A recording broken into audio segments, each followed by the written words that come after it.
Thou imagine, thou miserable Spiridion, thou Pole grown into the semblance of a German pedant, doctor of philosophy, professor even, author of a prize essay on the despots of the 15th century, dost thou imagine that thou, with thy ministerial letters and proof sheets in thy black professorial coat pocket, canst ever come in spirit into the presence of the past?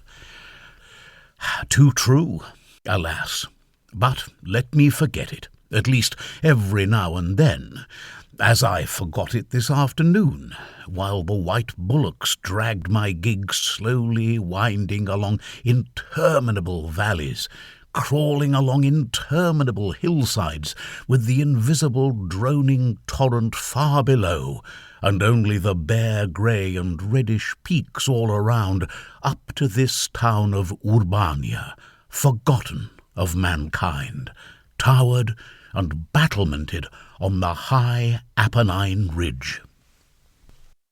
Sigillo, Penna, Fossombroni, Mercatello, Montemurlo.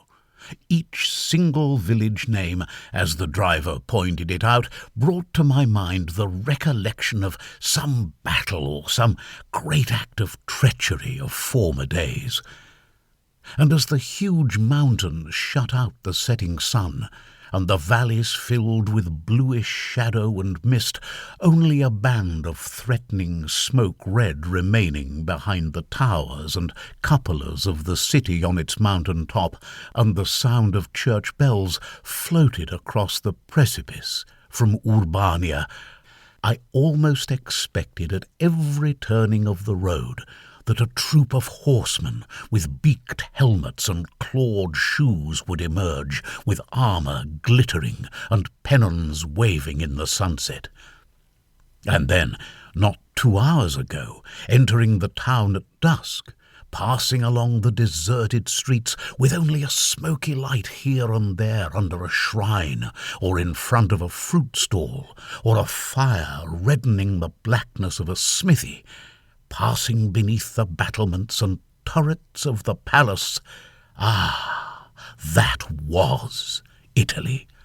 It was the past. August the 21st. And this is the present. 4 letters of introduction to deliver, and an hour's polite conversation to endure with the vice-prefect, the syndic, the director of the archives, and the good man to whom my friend Max had sent me for lodgings. August the 22nd to the 27th. Spent the greater part of the day in the archives, and the greater part of my time there in being bored to extinction by the director thereof, who today spouted Aeneas Sylvius's commentaries for 3/4 of an hour, without taking breath.